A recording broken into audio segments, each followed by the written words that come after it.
Avec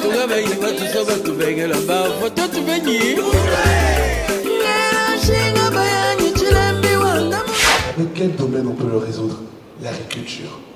Et on a la capacité aujourd'hui de transformer l'agriculture avec du business qui fait de l'agro-business.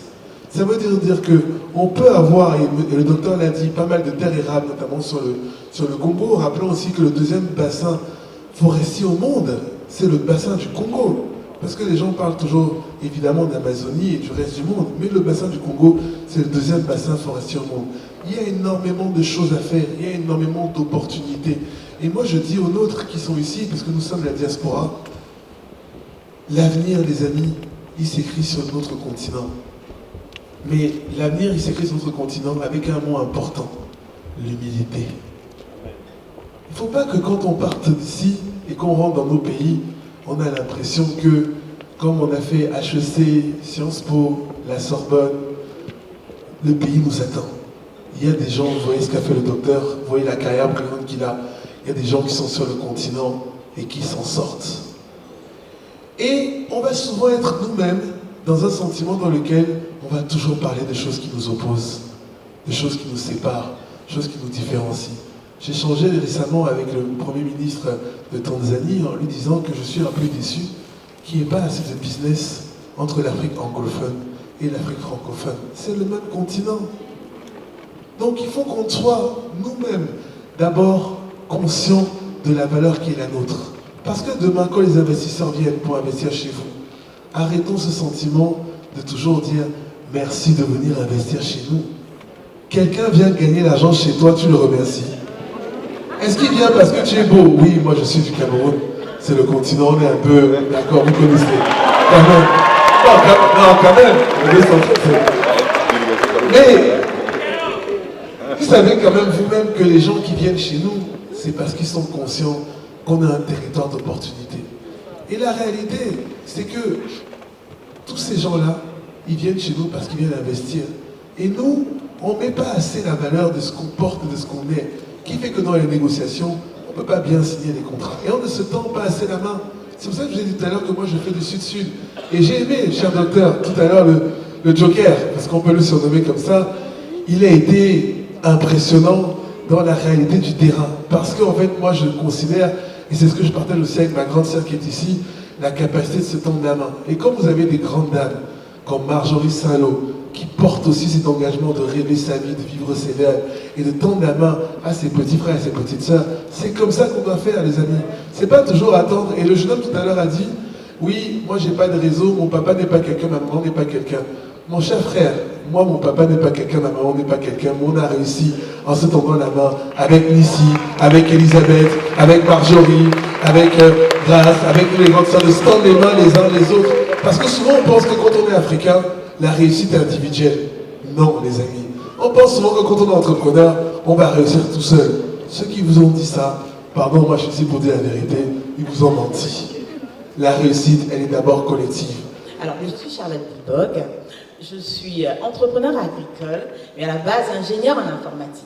Je vais commencer justement donc, par ma petite histoire, donc pour mieux vous faire comprendre pourquoi vous aussi, ici dans cette salle, êtes tous et toutes entrepreneurs agricoles et pourquoi est-ce qu'aujourd'hui, il est plus qu'urgent et important pour chacun d'entre nous de véritablement investir dans ce domaine clé de nos économies, non seulement pour l'émergence du continent, mais également pour une véritable création de richesse. Quand on sait, il faut le dire, que les futurs milliardaires et millionnaires du continent et même donc de l'extérieur viendront en majeure partie de ce secteur agricole et agroalimentaire en Afrique. Ce sont les propos du président actuel de la BAC qui va partir, Dr Adesina, et ce sont également les propos des plus grands experts en la matière. Alors, en qualité d'ingénieur en informatique, je commence une carrière donc chez Microsoft et donc au bout de quelques mois, je suis en fait un collègue qui avait un train de vie assez intéressant, disons même très intéressant, un grand créateur de richesse qui était quasiment toutes les 2 semaines donc au Cameroun. Et au détour d'un déjeuner, nous sommes en 2001, je me pose la question de savoir comment il fait justement pour mener ce train de vie-là. Et il me répond, mais je suis dans l'investissement agricole. Et je commence à rigoler. Je rigole. Parce que tout au long, en fait, de mon enfance, de mon parcours académique, etc., on nous a toujours inculqué l'idée selon laquelle l'agriculture et l'agroalimentaire sont les secteurs dédiés à celles et ceux qui ont raté leur vie. Et là, je me dis, il faut quand même que je commence à m'intéresser pour savoir, en fait, comment tu arrives à faire ça, parce que je suis également, donc j'ai cette ambition-là de créer de la richesse avec mon Afrique. Et c'est comme ça que je commence, en fait, à m'intéresser au secteur.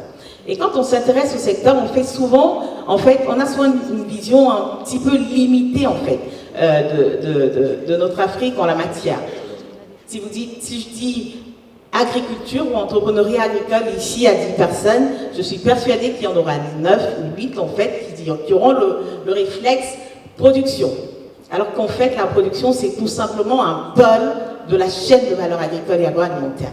Donc, je vous dirai pourquoi je dis ce propos-là.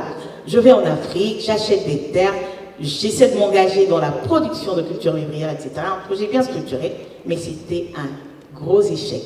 Donc avec mon époux qui est dans la salle, on a perdu énormément d'argent. Nous sommes en 2001, les parents crient au scandale. Ah, cet enfant, on t'a envoyé à l'école et toi, tu le ramènes en bourse et tout. C'est toujours des affaires vraiment à un centime. Et donc, de là, je me dis, il faut que ça marche. Et à l'époque, on avait en France ce qu'on appelait l'Agence pour la création d'entreprises. Et je me dis, je vais créer, en fait, l'équivalent, mais dans le domaine agricole et agroalimentaire. C'est comme ça, en fait, que je lance avec un collectif d'entrepreneurs de cadres africains et non africains. On lance la plateforme Afrique Renée du Monde, qui est aujourd'hui un think tank dédié à la promotion donc de l'investissement dans le domaine agricole et agroalimentaire en Afrique subsaharienne. Et là, on va de découverte en découverte. Une Afrique, mais véritablement dotée de manière divine par un potentiel exponentiel. On a plus de 60% de terres arables mondiales. Je dirais même 65%, comme l'a dit Madame la ministre Moreno ce matin. On a un potentiel hydraulique, mais qui reste largement inexploité. Et enfin, on a un marché attractif qui fait aujourd'hui les appétits en fait du monde entier. Effectivement, ces forums Chine-Afrique, Europe-Afrique, je sais pas, Japon-Afrique, etc., ben, ils ne pensent pas par rapport à nous, ils pensent par rapport à eux, parce qu'ils ont également un enjeu qui est celui d'assurer la sécurité alimentaire de leur population, qui est celui de créer de la richesse pour leurs États, et ne nous attendent pas. Et on a ce potentiel-là, malheureusement, il reste inexploité encore aujourd'hui. Au monde, il s'appelle la Norvège. La Norvège est le premier producteur des poissons qu'on appelle les thons. Et nous mangeons tous ici. Quand vous y arrivez, vous allez voir qu'ils n'ont pas beaucoup de choses. Mais ils ont développé cela et ils exportent cela dans plusieurs nations. Donc je crois vraiment que c'est un domaine où il y a beaucoup d'opportunités et nous devons vraiment encourager cela. J'ouvre juste une parenthèse. Aujourd'hui, avec tout ce qui se passe aux États-Unis, avec les taxes ou l'élimination, je ne sais pas si on va renouveler les systèmes qu'on appelle AGOA, mais il y a des gens qui en profitent pendant ce moment. Je connais quelqu'un au Nigeria qui exportait les avocats pour une maison de cosmétiques et il était en train de regretter alors qu'il y a toutes ces mesures aux États-Unis. Lui, il vient d'avoir un nouveau contrat. Parce que pour quelqu'un qui dit que non, il ne veut pas qu'il arrête d'exporter ses avocats, il veut les préfinancer. Parce que les avocats qu'il lui a menés, qui venaient du Nigeria, c'était de bonne qualité. Donc pour contourner ce qui se passe aujourd'hui, il préfère faire un préfinancement, donc acheter des avocats déjà pour 3 ans. Donc nous insistons dans notre forum, il ne faut pas vous mettre vous-même des forteresses. Il ne faut pas vous mettre vous-même des barrières. Même dans les situations les plus compliquées, ça peut être une opportunité pour que tu commences une chose qui est petite aujourd'hui, mais demain, elle peut devenir grande. Et il rêve, demain, il se dit, si là, déjà, il termine ce contrat qu'il est en train de faire, 3 ans déjà d'avance, si on lui paye, donc il sera vraiment une grande structure agricole. Donc c'est très important de voir qu'il y a beaucoup d'opportunités dans ces domaines-là. Je ne suis pas MC, Mais je vais faire un effort pour que nous puissions terminer à temps parce que nous avons beaucoup de choses à faire. Je préfère m'arrêter moi personnellement là. Merci beaucoup, Dr Jean-Clément Dermilaye. Merci, docteur. Bonjour, moi je m'appelle Ali Gallo, je suis dans la production audiovisuelle et l'agriculture c'est quelque chose qui me passionne depuis des années. J'ai commencé un projet agricole en Centrafrique, à Bangui spécifiquement. Et ma question aujourd'hui pour vous poser, c'est la transformation alimentaire. C'est vrai qu'on parle de production, on parle de champs, mais aujourd'hui on produit énormément dans des pays d'Afrique, mais on ne la transforme pas. La matière première qui est produite, elle est plus ou moins exportée vers l'extérieur, et on a ce problème de transformation. Je prends l'exemple du cacao, je prends l'exemple du bois, tout est coupé, mais transformé. Et quand on parle de transformation, on sait que lorsqu'on transforme la matière, il y a un plus-value dessus, et c'est un plus-value que nous, Africains, on n'en bénéficie pas. On prend l'exemple du bois, par exemple, qui est produit, coupé en Afrique, transformé par IKEA, et qui en fait des meubles, et derrière qui prend des plus-values. Et je veux savoir qu'est-ce que... Je sais qu'actuellement, c'est déjà se nourrir et produire, c'est déjà des gros challenges, mais je pense que la prochaine étape, c'est aussi penser à la transformation agricole. Donc voilà ma question. Je voudrais répondre à cette question, je pense qu'elle est très capitale. Récemment, à Kinshasa, lors de l'avant-dernière conférence, il y a une jeune fille qui a une petite unité dans le domaine de l'agriculture, elle fait de la confiture. Mais elle le faisait d'une manière un peu artisanale. Et quand on a vu cette idée, on a dit qu'on pouvait prendre l'idée pour que ça soit un peu industrialisé. Elle le faisait dans le plastique. Et je lui ai dit, la bonne confiture, quand on la fait, on la présente, quand c'est dans les verres, en verre, c'est propre. Et j'ai pris un contact plus facile parce que j'avais quelqu'un qui avait commandé en Chine. Et la personne a amené son idée. Donc, pour pas simplement industrialiser, pour que ça soit un peu propre, on a fait des commandes, des bocals en verre à partir de la Chine avec bien imprimé. Moi, je pense que ce n'est pas simplement dans les domaines agricoles. Dans presque tous les domaines, la chaîne de valeur coûte trop cher. Aujourd'hui, la République démocratique du Congo produit une grande quantité de lithium coltan. Quand vous avez un véhicule électrique Tesla qui te coûte 55 000 ou 50 000 euros, la matière première dont nous parlons tous, ça peut être 3 000 ou 4 000 dollars. Mais ce qui a coûté la valeur de ces véhicules, c'est cette chaîne de valeur, la transformation pour qu'on arrive jusqu'à la fin. Et jusque-là, en Afrique, on est encore en retard. C'est pour cela que nous avons choisi, quand vous voyez, nous parlons des numériques, nous parlons des énergies renouvelables. Nous pouvons commencer quelque part. Je parle toujours en République démocratique du Congo. Il y a des années passées, en arrière, on prenait les cuivres qui sortaient de la République démocratique du Congo à 98%. Juste pour faire 1%, pour que ça s'appelle cathode, on a mené ça à Hoboken en Belgique. Alors qu'aujourd'hui, on a amélioré. On est en train de faire du cathode dans la République démocratique du Congo. Moi et mon frère partenaire avec qui nous avons parlé, nous sommes les Congolais où nous avons un grand gisement de lithium congolais. Un grand gisement de lithium en République démocratique du Congo. Quand vous vendez une tonne, vous pouvez aujourd'hui vendre les bruts à 700 dollars américains. Et quand vous avez 1 million de tonnes, quand on vous propose les bruts à 700 000 dollars, vous voyez comment vous devenez un grand millionnaire. Vous êtes très content. Vous acceptez facilement. Alors que si vous prenez les mêmes produits, vous les transformez sur place pour avoir les carbones de lithium. Les produits qui coûtent aujourd'hui pour l'exporter à l'état brut à 700, vous allez les vendre à 30 000. Donc si vous travaillez, même si pour arriver au niveau des carbones de lithium, même si ça vous coûte $3 000 pour la production, plus ce qu'on peut appeler, il y a un travail, le mining, il faut vraiment, en tout cas, même si vous allez à 5 000 des dépenses, et que par tonne, vous allez avoir à produire, à être payé à 25 000, ça sous-entend que si vous avez 1 million, calculez vous-même 1 million multiplié par 25 000. Donc vous pouvez aller directement dans les milliards.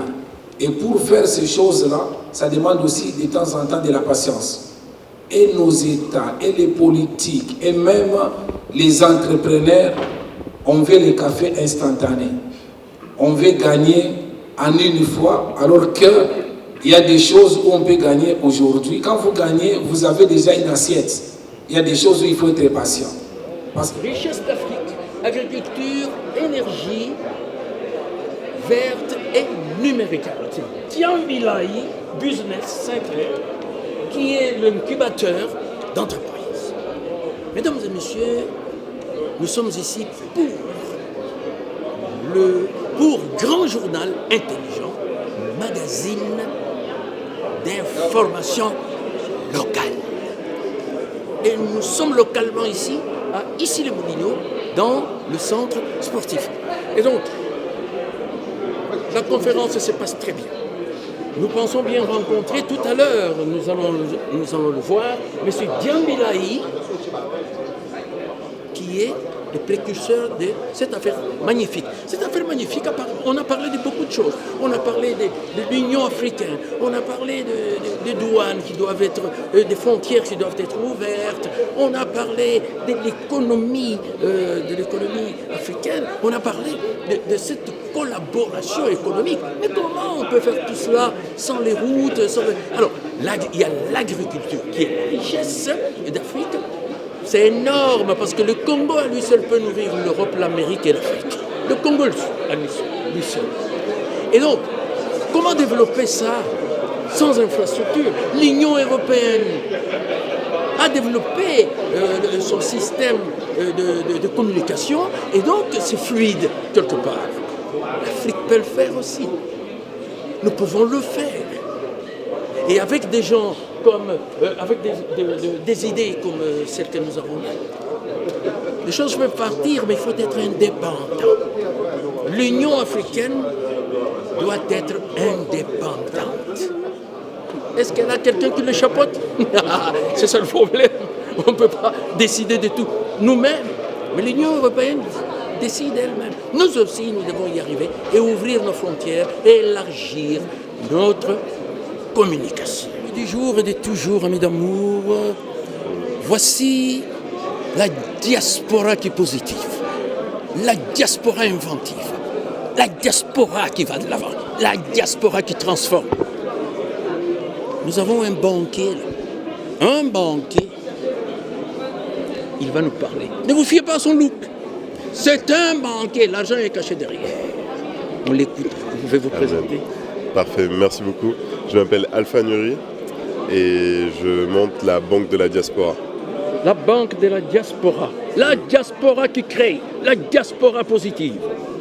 Et l'idée, c'est tout simplement de pouvoir réunir nos capitaux à un seul et même endroit qui sera le plus à même de défendre nos intérêts sur le continent et à l'extérieur. C'était juste du bon sens, savoir qu'à chaque fois on dépendait de structures étrangères qui nous taxaient, qui nous créditaient à des taux élevés, etc. C'était plus possible.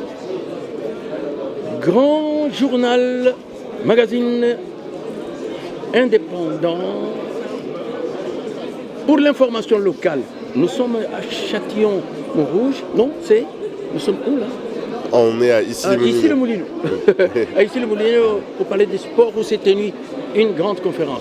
Alors, il va créer une banque. Moi, je vous pose une question. Est-ce que ce serait une sorte de BAD? Non, ce serait vraiment une sorte de banque comme la HSBC ou même Revolut, tout simplement parce que on a besoin, en tout cas au niveau des services bancaires commerciaux accès au grand public, de vraies solutions, des solutions où on ne paye pas tous les mois juste pour avoir un compte bancaire. Revolut, vous coopérez avec? Non, on ne travaillerait pas avec, mais c'est pour vous dire que même la partie digitale, c'est-à-dire digitaliser, avoir une application et ça, tout ça, on mettrait ça en place aussi. Mais vu que la majeure partie de la population n'a pas de smartphone, on sera vraiment terre à terre, une banque physique, avec des comptes, pour des gens qui sont aussi bien dans l'agriculture que dans la tech, ainsi de suite, accessible à tous. Comme les autres banques, quoi. C'est pas Internet, que Internet. C'est pas que Internet, il y aura une partie physique parce que la réalité de l'Afrique, c'est qu'il y a du physique et que Internet, c'est pas pour tout le monde. Les smartphones, c'est pas tout le monde qui en a et il faut des solutions pour des gens qui sont dans des zones rurales, qui sont pas dans la capitale, ainsi de suite. Nous sommes très fiers. Est-ce que vous pourriez mobiliser aussi, votre banque peut mobiliser les capitaux africains pour que les Africains investissent dans cette banque, même à partir de l'Afrique? Est-ce que vous pouvez vous installer aussi en Afrique et pour que les Africains investissent dans votre banque? Ça fait plus de 10 ans que j'ai déjà monté une plateforme qui s'appelle Jama Funding et qui plateforme permet aux gens...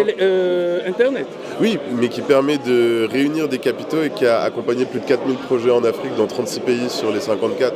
Est-ce que vous aurez des bureaux visibles, on peut entrer, vous voir? Bien sûr, il y a même le logo en gros qui est visible ici et le directeur qui fait partie du jury de l'événement et qui va pouvoir sélectionner 5 entreprises. Sur les 5, leur donner 10 000 euros à l'une d'entre elles et accompagner les autres pour être prêtes à être financées. Merci beaucoup. Avec votre gueule là, je pense que les gens vont vous verser de l'argent.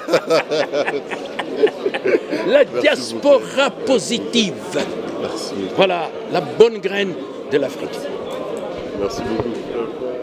Diaspositive. La diaspora qui est positive. La diaspora inventive. La diaspora qui avance. La diaspora qui soutient l'Afrique. Elle est ici, représentée aussi par la charmante dame que vous voyez. Elle va se présenter. Elle nous a épaté tout à l'heure avec son intervention magistrale. Elle va se présenter. Bonjour, je suis Charlotte Libog, présidente du think tank Afrique Grenelle du Monde, dédié à la promotion de l'investissement dans le domaine agricole et agroalimentaire en Afrique subsaharienne. Nous accompagnons donc les entrepreneurs et les investisseurs à entreprendre et à investir de manière structurelle et durable dans le domaine agricole et agroalimentaire en Afrique subsaharienne. Les entrepreneurs qu'africains ou internationaux? Africains et bien sûr non africains. Voilà, il s'agit en fait de répondre à une équation qui est universelle, qui est celle de nourrir 9 milliards d'individus à l'horizon 2050. Il s'avère que l'Afrique a les solutions en matière de foncier, avec plus de 65% de terres arables sur le continent africain. L'Afrique a la solution hydraulique également, avec un potentiel exponentiel. Et enfin, l'Afrique a les hommes, l'Afrique a le marché. Donc il s'agit effectivement d'investir en Afrique, mais par les Africains et bien sûr par le reste du monde également. C'est fantastique. Donc, l'Afrique a tous les moyens possibles pour émerger. Quelqu'un a dit, quand la Chine s'éveillera, le monde tremblera. Bien sûr. L'Afrique s'éveillera-t-elle un jour sans infrastructure routière pour faire circuler votre agriculture, le produit de votre agriculture? Alors, pendant que vous restez en fait dans le pessimisme, non, on pose des questions. Je peux vous garantir que c'est une Afrique qui s'éveille déjà. On n'a peut-être pas d'infrastructure adaptée, mais cela ne veut pas dire que les politiques structurelles n'avancent pas. Voilà, on a tout un écosystème politico-institutionnel qui travaille sur ces questions-là, puisque de manière générale, les infrastructures sont du ressort de nos États, de nos institutions également. Voilà, maintenant, ceci dit, le secteur privé a véritablement une part importante, je dirais même colossale à jouer pour l'avancée justement des choses dans ce secteur clé. Cette Afrique-là a véritablement un potentiel, comme je le disais tantôt, qui est universel. Donc à défaut, bien sûr, de répondre à la demande des marchés africains, de manière immédiate, parce que cela se fera. Vous avez parlé effectivement de l'insuffisance des infrastructures, etc., mais c'est en cours de téléchargement. Mais on a également un marché international. On a une Afrique qui innove dans divers domaines. Quand on parle d'agriculture, il ne s'agit pas que de révolution agricole. On parle également de révolution agro-digitale ou agri-digitale.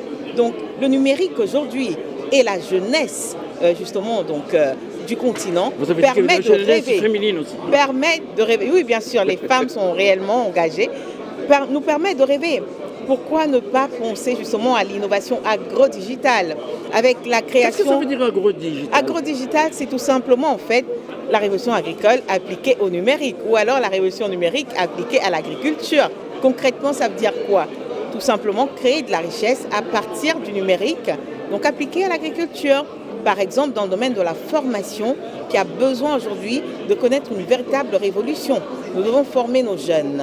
Nous avons les réseaux sociaux, par exemple, qui peuvent nous permettre à la fois de communiquer sur les diverses opportunités en matière de création de richesse pour la production locale, pour la transformation des produits, pour la commercialisation même de ces derniers d'un point à l'autre.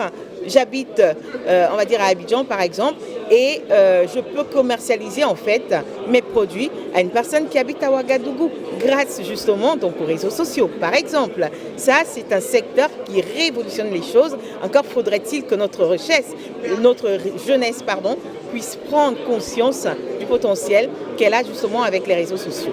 Au-delà de la formation, on l'a dit tantôt, je peux commercialiser mes produits, je peux m'engager dans ce qu'on appelle le marketing, le branding des produits.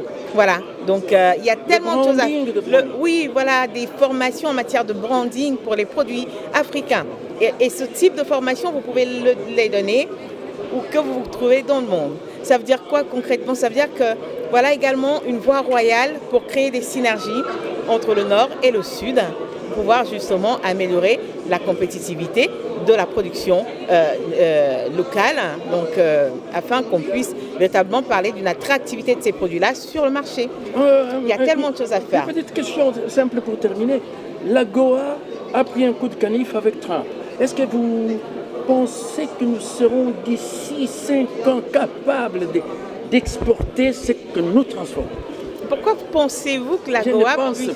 Alors, nous avons la capacité d'importer déjà, donc d'exporter ce que nous consommons. Ne regardez pas simplement aux solutions, on va dire, alimentaires. Quand on parle d'agriculture africaine, pensons également à l'innovation. Vous avez aujourd'hui la possibilité donc d'habiller le monde, par exemple, à partir donc des dérivés de la peau de l'ananas, par exemple. C'est ce qu'on appelle, la matière première s'appelle le Pinatex. Donc vous prenez les peaux d'ananas, vous les transformez. Pinatex, vous pouvez taper sur Google, vous prenez des peaux d'ananas, vous créez une usine de transformation et vous avez justement donc un matériau qui peut être utilisé pour faire des sacs, pour faire des chaussures, pour faire tout type d'objets et même pour faire des vêtements. Donc il faut absolument aller vers des produits universels. Le monde ne nous attend pas. Le monde a compris depuis longtemps que cette Afrique-là était le grenier du monde en matière de ressources. Prenez par exemple les parfums, le domaine de la parfumerie. La matière première, elle est issue en fait de diverses essences, donc on trouve dans le domaine agricole en Afrique. Je peux aller beaucoup plus loin, mais... Nous pouvons le faire nous-mêmes. Bien sûr, le nerf de la guerre, c'est l'information. On nous a élevés dans un contexte où on nous a fait comprendre que l'agriculture était le secteur dédié à celles et ceux qui avaient raté leur vie. Monsieur, combien de fois est-ce qu'on vous a dit, qu'on m'a dit à moi, si tu ne travailles pas bien à l'école, tu vas te retrouver dans les champs avec les grands-parents. Et c'est encore dans cette réalité-là que nous sommes aujourd'hui. Quand on parle d'agriculture, essayez de regarder dans les médias. Qui est-ce qu'on présente à nos jeunes? Ce sont justement des pépés, des mémés dans les zones rurales avec des conditions de vie qui ne donnent absolument aucune envie à nos jeunes. Il faut révolutionner tout ça. C'est d'une éloquence magnifique, d'une diaspora positive. Mais une dernière question. Il faut rendre l'agriculture sexy, comme l'a dit le président de la BAD, M. Adesina. Vous voyez? La BAD, pour que nos jeunes puissent réellement s'intéresser à... Est-ce que vous seriez, madame, de ceux qui pensent que l'Afrique debout, le revolver Afrique debout, oui, tournera et le monde entier sera à ses pieds. Mais c'est déjà le cas, monsieur. Avec les divers forums que vous avez dans le monde entier, donc dédiés à l'Afrique, Forum Chine-Afrique, Forum Europe-Afrique, Forum Japon-Afrique, Forum États-Unis-Afrique, ça ne vous parle pas un peu? Nous sommes le cœur, le poumon de la Terre. Mais c'est aux Africains eux-mêmes de prendre conscience de l'opportunité qui leur est offerte et de se positionner pour pouvoir justement passer à l'action tout simplement. Arrêtons avec les discours et passons à l'action. Il y a de la place pour tout le monde. Vous aurez du manioc pour nous? Soyez bénis. Merci beaucoup, madame. Merci à vous. C'était très bien. Merci. Amis du jour, amis de toujours et d'amour, bonjour. Alors, d'accord. Ça commence bien. Lui, là, il est balèze. C'est lui. C'est autour de lui que nous nous sommes réunis ici. La diaspora qui est positive. La diaspora inventive. La diaspora qui se projette dans l'avenir. La diaspora pour l'Afrique debout. Il va se présenter et nous dire qu'est-ce qu'il fait pour l'Afrique. Et une petite question après, ou de ses parents. Quelle énergie, hein. Alors, je vais essayer de faire aussi bien que lui. Donc, ne soyez pas trop dur avec moi. Moi, je m'appelle Stéphane Siki, je suis directeur de développement et porte-parole du groupement du patronat francophone, premier réseau d'affaires francophones dans le monde, 2 millions de PME. Mon job, hyper simple, un sujet, un verbe, un complément. J'accompagne toutes les PME francophones dans tous les pays où on parle français. Nord-Sud, Sud-Sud et Sud-Nord. À travers l'intelligence économique, on analyse les besoins sur le marché et on fait du développement économique pour montrer qu'on a la chance de faire du business en français. Pour répondre à ce qu'il vient de dire, la diaspora est pour moi un atout. La diaspora est pour moi une force. La diaspora est pour moi un pont qui permet de justement œuvrer entre l'Europe et l'Afrique. On nous a souvent interrogé de savoir est-ce qu'on aime la France ou est-ce qu'on aime l'Afrique. Moi, les amis, je ne triche pas. J'aime la France à 100% et j'aime l'Afrique à 100%. Je peux à la fois manger la raclette et manger un ndolé. Tout mange bien chez moi, comme j'aime mon père et ma mère. Donc les amis, je suis heureux d'être ici. J'aimerais féliciter DBC pour cette bonne organisation. J'avais dit à Annecy que cet rendez-vous était incontournable. Je voulais dire à nos amis de la diaspora que la force, c'est pas d'être fort individuellement, c'est d'être fort collectivement. Et moi, je fais le rêve que ce qu'on a fait ici, c'est pas un point d'arrivée, c'est un point de départ. On se tienne la main les uns avec les autres en disant qu'on va œuvrer à travers la ZECAF, à travers les PME, à travers la mobilité, en se tendant la main et en fusionnant les forces. C'est pas les enfants du continent ou la diaspora, c'est l'un et l'autre ensemble. Extraordinaire, l'un et l'autre ensemble. Alors, vous avez parlé tout à l'heure des frontières qui devaient être... Oui. Non, et alors, vous avez aussi dit, mais oui, même si... Et ça m'a un peu... on rigole, mais bon. Vous avez aussi dit, mais trouver des visas, c'était un peu compliqué, au Congo surtout. On se connaît, on connaît l'Afrique. Vous avez dit ça, moi je vous ai souvenir. Alors, est-ce que ça nous baisse pas un peu? Non, moi j'aimerais qu'on n'ait plus besoin de faire de visa. Je veux, moi, enfant de la CEMAC, enfant de l'Afrique centrale, né à Yaoundé, le pays limitrophe à mon pays, c'est le Congo. Je veux traverser. Or, aujourd'hui, il faut les démarches, les procédures et tout ça. C'est un peu long. Donc, il faut faciliter les choses. Voilà, évidemment, l'ambassadeur que je connais bien, ici en tout cas à Paris, fait un travail titanesque, M. Kassongo. Mais je trouve juste qu'on a des gens d'autres continents qui vont dans certains pays du continent sans visa. On a des gens du même continent qui doivent avoir des visas. Donc moi, je pense qu'il faut abaisser les frontières pour pouvoir permettre une libre circulation des biens, des personnes et des capitaux pour entreprendre ensemble. Et cette circulation des biens et des capitaux, etc., ils peuvent se faire sans infrastructure routière de communication. Mais pour vous répondre, pour faire la circulation et des infrastructures, il faut déjà se mettre autour de la table.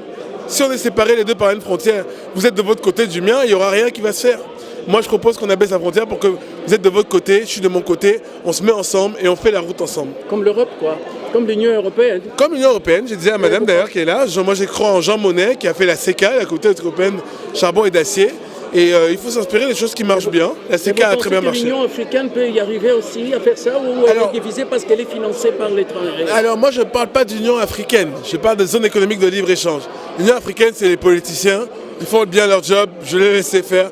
Moi je parle d'une zone économique dans laquelle on peut œuvrer ensemble économiquement. Merci beaucoup, vous êtes la diaspora qui est positive. J'adore, toujours. Soyez bénis. Merci beaucoup. Diaspositive. amis du jour, amis de toujours et d'amour, bonjour. Diaspositive. La diaspora qui est positive, la diaspora constructive, la diaspora inventive, la diaspora entreprenante. Voilà pourquoi elle est là. C'est la diaspora qui se projette dans l'avenir tout en maîtrisant le présent. Vous pouvez vous présenter? Je m'appelle Aurélie Nganga, Namwana Namboka, et diaspora, c'est pour pouvoir valoriser mes origines congolaises et aussi raconter une histoire dans laquelle je souhaite que mon continent relève les défis et que la transformation numérique soit au cœur de la RDC. La transformation numérique, est-ce que vous pensez que cette transformation numérique peut casser les barrières qui sont entre la RDC, la République démocratique du Congo et le Congo-Brazzaville, qui sont les seules capitales du monde, d'ailleurs, et à voir qui sont en face. Brazzaville et Kinshasa sont en face. Les seules capitales. Pourquoi il n'y a pas de pont? Est-ce que vous pensez que le numérique peut briser ces ponts et faire que nous soyons un seul peuple? Mais nous sommes d'abord un seul peuple. Je rappelle que c'est la conférence de Berlin de 1788 qui a séparé les deux Congos. Donc nous resterons toujours un, parce que nous le sommes depuis des millénaires et ça, personne ne pourra le changer. Nous avons une langue commune, nous avons une culture commune et nous avons surtout le Pando commun. Nous resterons toujours un. Sommes-nous un? Nous serons toujours un. Il y a des divisions aujourd'hui, mais il ne faut pas en prendre compte. Ça, c'est passager par rapport à l'histoire millénaire du continent africain. Donc, il ne faut pas s'arrêter à ça. Mais le cas de la RDC et du Brazzaville, quand même, de Kinshasa et Brazzaville, quand même. Vous pensez combien de ponts à Paris, il y a combien de ponts pour traverser la Seine? Et là-bas, il n'y en a aucun. Eh ben, il y aura un jour un pont. Pas qu'un pont physique, mais un pont spirituel qui est toujours là. Mais parce que dans les différents projets qui a eu lieu pour qu'il y ait ce pont, il y a eu des oppositions. Les gens au Congo-Brazzaville ont eu peur, ils ont dit qu'on allait être envahis. Parce que derrière tout ça, c'est la peur. Derrière tout ça, c'est la peur. Mais en réalité, insufflé par qui? On ne va pas faire l'apologie des divisions. C'est pas de la division, c'est de la réalité. Oui, mais moi je suis pour la réunification des deux Congos. Et vous verrez qu'un jour, ça se réalisera. Il y a une femme dans le passé, Kimpa Vita, qui a prôné cette réunification. Kimpa Vita du Bas-Congo. Oui. Au péril de sa vie. Elle a mené un combat extraordinaire. Et rien que cette femme, Kimpa Vita, nous devrons les enseigner dans les écoles des deux Congos. Et moi, je prône la réunification de mes deux terres natales. Je suis des deux. Vous êtes une grande journaliste. Pensez-vous que nous pouvons sortir de la conférence de Berlin? Mais la conférence de Berlin, elle est morte d'elle-même, puisque la preuve, là, ils veulent encore refaire la guerre pour pouvoir repartager l'Afrique. Mais l'Afrique ne va pas être repartagée une troisième fois. Refaire la guerre, c'est-à-dire? C'est-à-dire que vous savez quand même que le monde est en tension. Vous voyez bien. Et là, vous me posez une question ou c'est moi qui vous pose? Non, le monde est en tension au niveau géopolitique, à l'international. Il y a beaucoup de tensions. Et il est même question d'éviter une troisième guerre mondiale déjà en Occident. Et s'il y a une troisième guerre mondiale, moi, mon arrière-arrière-grand-père, il a combattu en 1918 pour la France. Pour quel résultat? Pour quel résultat? C'est pour ça que je vous dis, nous devons œuvrer à ce qu'il n'y ait pas une troisième guerre mondiale. Nous devons œuvrer. Nous devons œuvrer tous ensemble. On va œuvrer, mais on fait quoi? On fait quoi? Mais on fait quoi? Concrètement, aucun pays africain n'est producteur de l'industrie militaire. D'accord? Nous ne produisons pas d'armes. Pourquoi? Mais parce que ce n'est pas dans notre culture. Ce n'est pas dans notre culture. Nos ancêtres fabriquaient des flèches. Oui, mais les ancêtres fabriquaient des flèches. Il y a une différence entre fabriquer des flèches et le complexe militaro-industriel qui est détenu par les Occidentaux. qui est détenu par les États-Unis, qui est détenu par plusieurs, par les puissances dites occidentales, par l'Occident. Mais nous, on ne va pas rentrer dans ces divisions-là, ça ne sert à rien. Le plus important, c'est d'œuvrer à la réunification des deux Congos. Et cela arrivera, je vous garantis, prenez ma parole, vous verrez dans 50 ans, même pas 50 ans, vous savez, avec tous les bouleversements qu'il y a aujourd'hui, nous serons contraints de nous réunifier. Je crois que vous tenez beaucoup à cela. Je suis une partisane de la réunification des deux Congos. Avec Denis Sassou Nguesso ? Ah, je ne parlerai pas de ce personnage. Je ne souhaite pas parler de ce personnage. Le Congo, les deux Congos ne s'arrêtent pas à lui, même s'il a 50 ans de règne aujourd'hui. Le Congo, l'Empire Congo représente des millénaires d'histoire et c'est au-delà de lui. Vous avez dit la vérité. Voilà. Soyez bénis. Merci. Et merci. Nzamba Pambola yo papa. Yo père. Merci papa. Et belé. Diaspora. La diaspora de l'entrepreneuriat. La diaspora inventive. La diaspora entreprenante. La diaspora qui gère le présent et se projette dans l'avenir. Cette diaspora est représentée ici par ce monsieur qui va se présenter.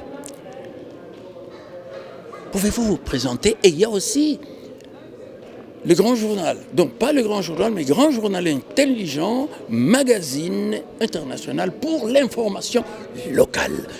Pouvez-vous vous présenter, s'il vous plaît? Alors, je vais dire que je ne suis pas de la diaspora déjà. Je suis Patrick Mukendi, directeur général des Silos Congo, comme vous pouvez le voir, qui est une structure qui œuvre principalement dans l'expertise douanière. Nous faisons tout ce qui est importation et exportation des biens de partout dans le monde vers l'Afrique et le Congo principalement. Voilà. Ça vous ferait mal de faire partie de la diaspora? Nous sommes quand même 600 millions. Bon, je dirais que ça ne me fera pas mal, mais nous sommes déjà liés.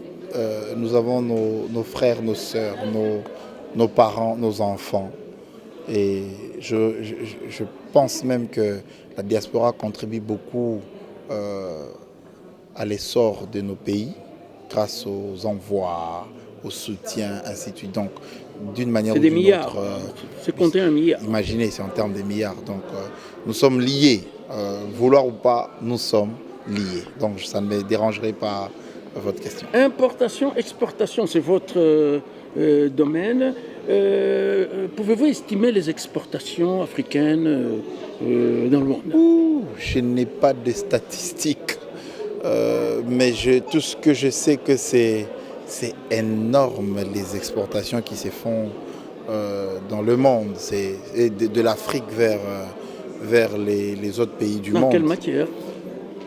Quels produits? Puisque je suis de la RDC, je vais parler de la RDC. Chez nous, par exemple, nous exportons les cobaltes. Oui. Et c'est vous qui vous en occupez? Oui, bien sûr. De l'exportation du cobalt, bien de cuivre, de lithium. Exactement. Et vous le faites. Vous exportez Nous faisons la procédure d'exportation. C'est-à-dire l'exportateur, c'est, je dirais, la société qui a produit ou qui a creusé, qui a sorti la marchandise, la matière, et nous assurons les processus ou la procédure d'exportation en dehors du pays. Les Chinois, les Rwandais, tous ceux qui exportent, vous vous occupez de leurs exportations? Bien sûr, et c'est ils passent par en vous, quantité. Les Rwandais, les Chinois. Bon, jusqu'ici, j'ai pas de clients rwandais. C'est des clients.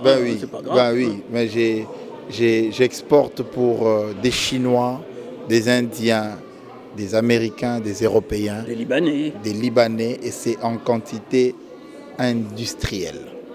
Alors, pourquoi c'est pas le Congo lui-même qui exporte? Je ne suis pas politique.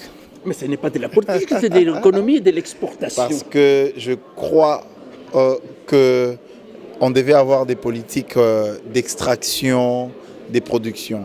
Mais aussi, je pense que du point de vue de l'entrepreneuriat, on n'a pas encore des entrepreneurs.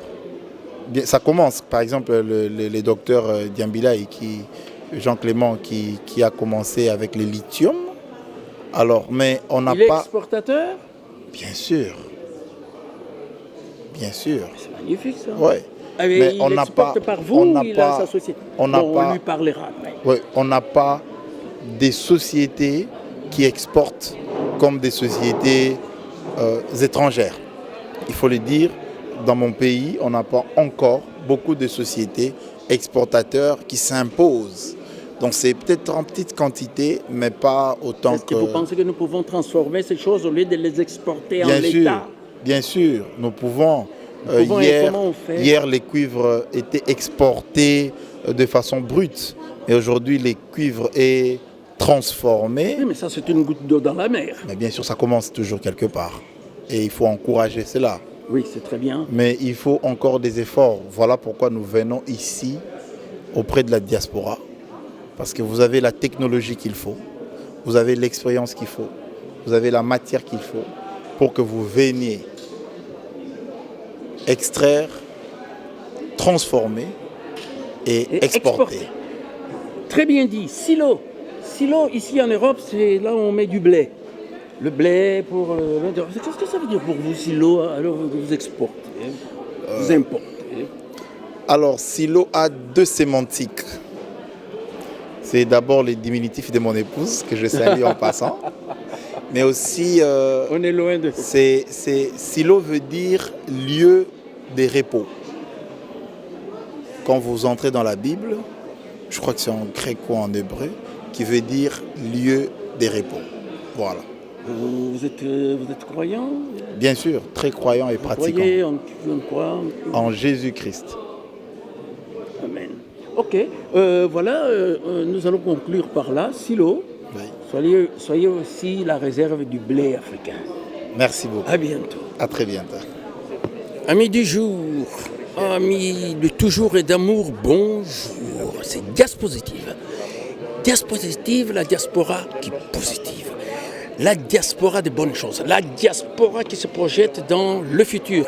La diaspora invente. Attention, pas la diasporie, hein. La diaspora qui entreprend. Voilà nos sœurs du Congo-Brazzaville. Elles ont non seulement le privilège d'être belles, mais d'être aussi derrière de très bonnes choses.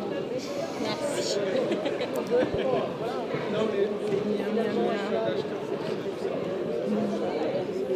Il manque Mwambangouba. Ah, vraiment, Edzangi.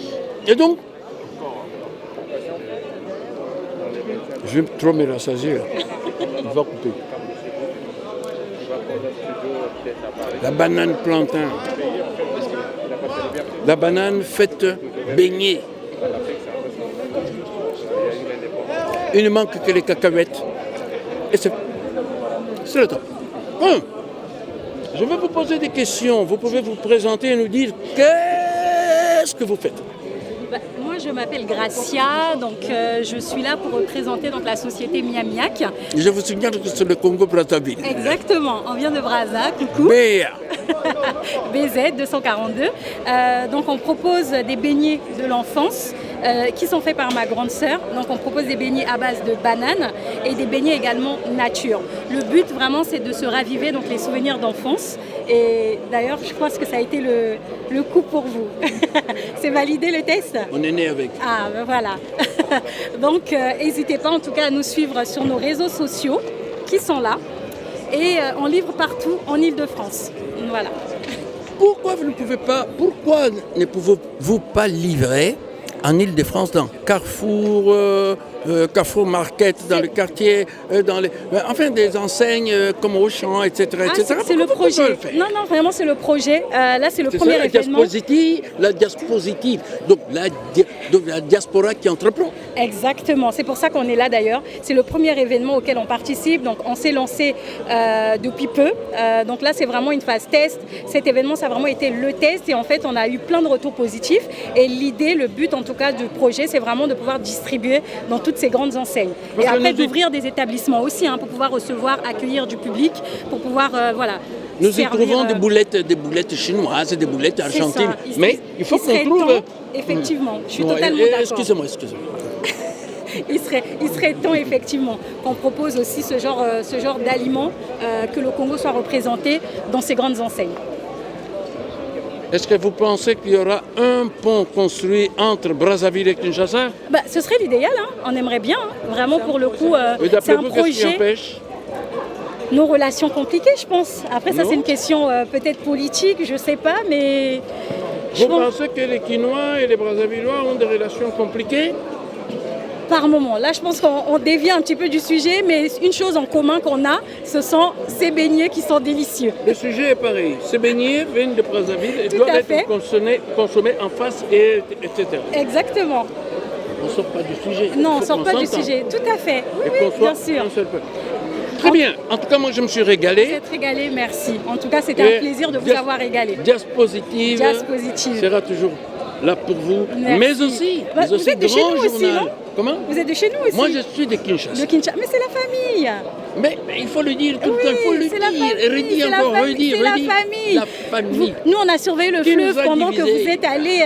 Voilà. Allez, faisons vite le pont. Oui, parce que le canot rapide, là, c'est bien aussi d'emprunter la voiture pour pouvoir aller à Kinshasa. En tout cas, on espère que ça va venir.